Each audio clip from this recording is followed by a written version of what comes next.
किस तरह से वो कृष्ण के अवतार में। और माननीय मोदी जी भगवान राम का दूसरा रूप है। मोदी जी है ना, साक्षात भगवान महाकाल जी का अवतार हैं। अस्सलामुअलैकुम एवरीवन, दिस इज यज़दान। आज बहुत दिन के बाद रिएक्शन देने वाले हैं Modi versus Hitler, a comparison of Hindutva versus Hitler's ideology.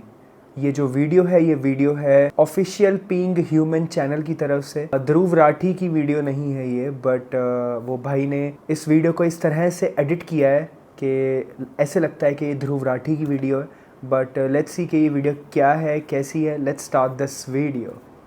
क्या वाकई में देश में अंदर तानाशाही आ गई है, या ध्रुव राठी जो है वो पैसे लेकर के प्रोपेगेंडा फैलाने का काम कर रहे हैं? क्या इन लोगों की राय है? डिक्टेटरशिप की बात कर रहे हो, मोदी डिक्टेटरशिप है तो जाग मनाओ, फिर योगी, और उसके बाद जब हम आएंगे ना तो सांस लेना मुश्किल हो जाएगा।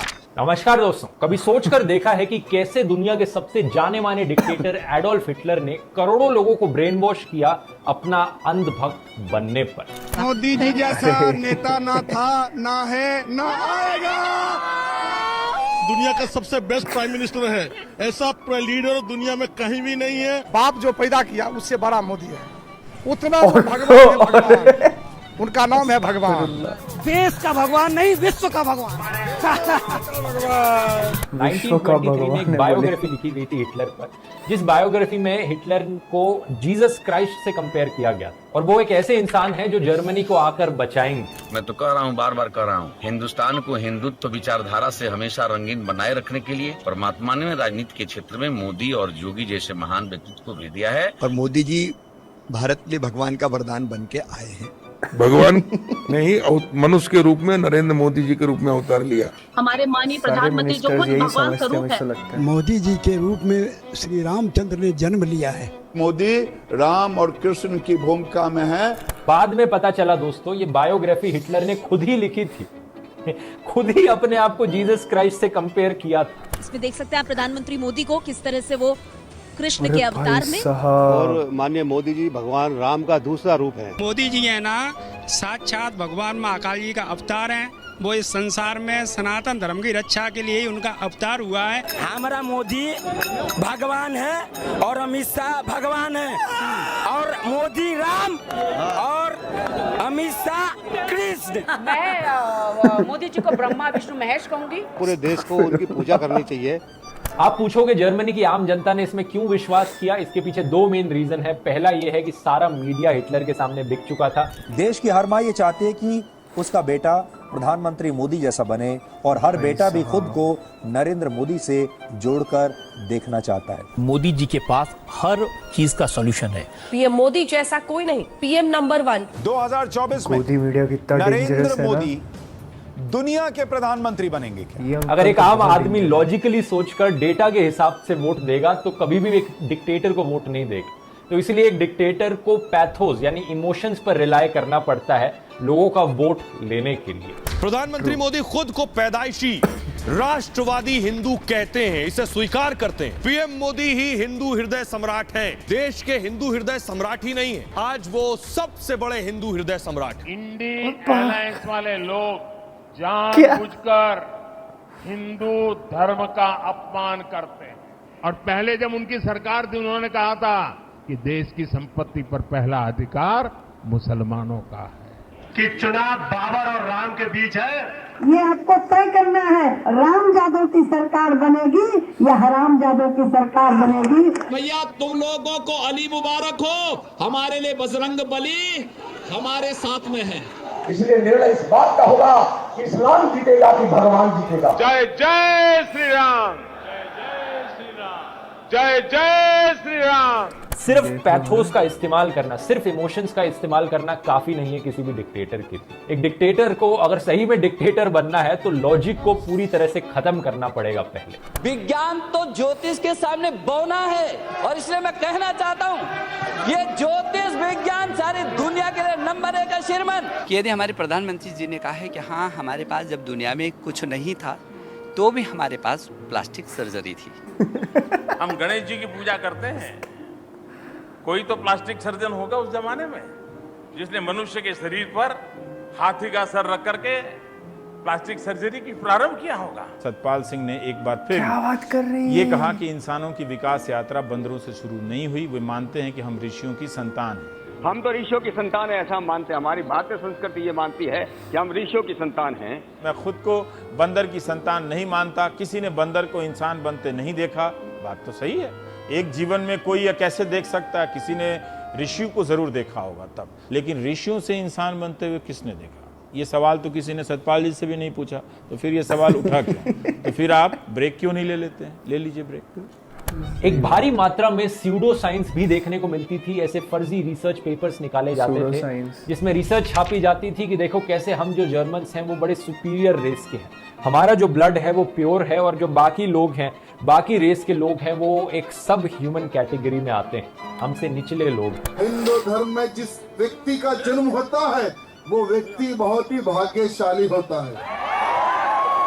बाकी के जो हर जन्म में पाप करते हैं उनका जीवन ही पाप करने के लिए होता है। वो गोल टोपी वाला होता है। हिंदू अलग संस्कृति है, मुस्लिम अलग संस्कृति है। दोनों एक साथ नहीं रह सकती। दो संस्कृतियां कभी एक साथ नहीं रह सकती हैं। ये टकराव होगा, जरूर होगा। और जब दो संस्कृतियां एक साथ नहीं रह सकती, इसलिए इसका विभाजन असंभवी है, अवश्य होना चाहिए। जिस दिन ये राष्ट्र हिंदू राष्ट्र हो जाएगा, जिस दिन ये देश परम पूज्य योगी आदित्यनाथ जी जैसे युवा सन्यासियों के हाथ में चला जाएगा, तो मुसलमान दोयम दर्जे का नागरिक बनेगा। और जब मुसलमान दोयम दर्जे का नागरिक बनेगा तो उसके वोट देने का अधिकार छीन लिया जाएगा। वापस जर्मनी पर आए तो हिटलर की एक और फेमस तकनीक थी कि जर्मन्स के अंदर डर क्रिएट करो, एक फेक एनिमी क्रिएट करो, एक फर्जी दुश्मन जो असली में एग्जिस्ट नहीं करता, लेकिन उसके बेसिस पर देशवासियों को डराओ और फिर दिखाओ कि कैसे मैं हीरो हूं और आकर इन फर्जी दुश्मनों से मैं सारे देशवासियों को बचाऊं। इस केस में दोस्तों ये फर्जी दुश्मन थे ज्यूज। कंस्पिरेसी थ्योरीज बनाई गई, फर्जी खबरें फैलाई गई कि कैसे ये ज्यूज हमारे इधर में इंटरनल एनिमी है, देश के अंदर बैठा दुश्मन है। ये आग लगाने वाले कौन है वो उनके कपड़ों से ही पता चल जाता है। देख लो। इसका मतलब ये संपत्ति इकट्ठी करके किसको बांटेंगे? जिनके ज्यादा बच्चे हैं उनको बांटेंगे। सवाल यह है कि मुस्लिम धर्म में जो है आप जानते हैं कि 50 औरत रखिए और जो है 1050 बच्चा पैदा कीजिए। ये कोई परंपरा नहीं, ये तो जो है एक जो है जानवरी प्रवृत्ति है, जानवरी प्रवृत्ति है। बीजेपी सांसद प्रवेश वर्मा 50 औरत रखिए आतंकी मुस्लिम होता है और 1000। भारतीय जनता पार्टी एक राष्ट्रभक्त पार्टी है, इसलिए मुस्लिमों ने ना तो कभी बीजेपी को वोट दिया और ना ही कभी देगा। कौन अल्लाह अकबर के नारे लगा के आतंकवादी हमले कराता है? आतंकवादी कहीं के 4 फीट के होते हैं, बम तो यहाँ बांध के उड़ जाते हैं ना। ऐसे भेड़िए हैं मुस्लिम धर्म में। ये कैंसर है, अगर कैंसर का ट्रीटमेंट करना है तो पहले कैंसर है ये डिक्लेयर करना पड़ेगा। ये सपोले हैं, आस्तीन के सांप हैं। सपोले वो होते हैं जो देश का दूध पीते हैं, आस्तीन के सांप होते हैं और फिर यहीं हमें डसते हैं। उनके ऊपर बुलडोजर ही चलाया जाएगा, उनको दूध नहीं पिलाया जाएगा। वैसे कि आप जानते हैं दोस्तों, इंडिया में भी कई लोग इंस्पायर्ड थे हिटलर से। एक नाम जो सबसे सामने आता है वो है विनायक दामोदर सावरकर का। जैसे नाजिज्म में प्योर जर्मन रेस की बात करी गई है एथनिसिटी के बेसिस पर, ऐसे ही सावरकर ने हिंदुत्व शब्द का इस्तेमाल किया था प्योर इंडियन रेस के बारे में बात करने के लिए एथनिसिटी के बेसिस पर। हिंदुत्व दोस्तों, सिर्फ और सिर्फ हिंदुत्व, हमारा हिंदुत्व, आपका हिंदुत्व। इनके हिसाब से हिंदुत्व एक पॉलिटिकल आइडियोलॉजी थी जिसमें कि हिंदू, सिख्स, बुद्धिस्ट और जैन्स आते हैं और मुस्लिम्स और क्रिश्चियंस आउटसाइडर्स की तरह हैं। जैसे देखो हमारे 2 दुश्मन नहीं आने वाले समय में, 3 हो गए, सॉरी। एक तो होगा जो देशद्रोही मुसलमान, दूसरा होगा जो हम हिंदुओं को कन्वर्ट करता है ईसाई, तीसरा होगा हमारा ही भाई सेकुलर। सावरकर की आइडियोलॉजी इतनी क्रूर है कि इन्होंने छत्रपति शिवाजी महाराज को भी क्रिटिसाइज किया था कि कैसे उन्होंने अपने दुश्मनों की औरतों को कैप्चर किया और उन्हें रिस्पेक्ट के साथ ट्रीट किया। ये चाहते थे कि रेप को एज ए पॉलिटिकल टूल इस्तेमाल किया जाए। यूपी के एक महंत हैं जिनका नाम बजरंग मुनि है। उन्होंने एक समुदाय की बेटियों का बलात्कार करने की बात कही। बाकायदा जीप के ऊपर लाउडस्पीकर लगाकर मस्जिद के सामने गाड़ी रोककर यह बात कही है। इन साले कटुओं से, कटे हुओं से पूछो,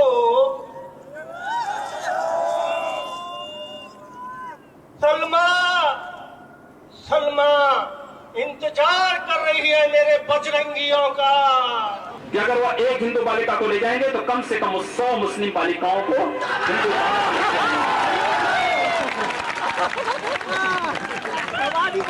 इंडिया से एक और एग्जाम्पल है गोलवालकर, जिन्होंने ओपनली दर्शाया था कि वो कितना पसंद करते हैं नाजी आइडियोलॉजी को।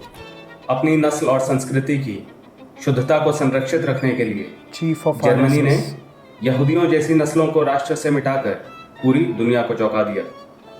नस्ल पर गर्व यहाँ अपने उच्चतम रूप में प्रदर्शित हुआ है। और महापुरुषों को याद करके यहाँ संकल्प लेकर जाए कि पूरी विश्व को हम आर्य बनाएंगे। भारत में नहीं, विश्व में अनार्य को नहीं रहने देंगे। संपूर्ण विश्व को, सप्तखंड धरातल को आर्य बनाने का संकल्प यही धरती पर अब लेकर जाए। हम टोपी वालों को भी सीताराम बुलवा देंगे, आपकी न्यूज पर बोल देते हैं। क्यों चिंता कर रहे हो तुम? अच्छा, और जो मुसलमान राम को पूज्य नहीं मानते भाई, उनके भी पूर्वज तो राम ही है। और अपने जो बाप को नहीं मानता ना भाई, वो किसी का नहीं हो सकता। साध्वी रितंबरा ने कहा कि 4 बच्चे पैदा कीजिए और इनमें से 2 बच्चे आरएसएस, विश्व हिंदू परिषद और बजरंग दल को समर्पित कर दीजिए। और जैसा कि डॉक्टर अंबेडकर जी ने कहा था, जो रिलीजन में भक्ति है वो आत्मा की मुक्ति का मार्ग हो सकती है, लेकिन पॉलिटिक्स में भक्ति या हीरो वर्शिप एक पक्का रास्ता है पतन की तरफ जाने का और आखिरकार तानाशाही के आने का। कौन जिम्मेवार है? तुम ही हो भाई। कौन जिम्मेवार है? कौन जिम्मेवार है? ये मोदी है।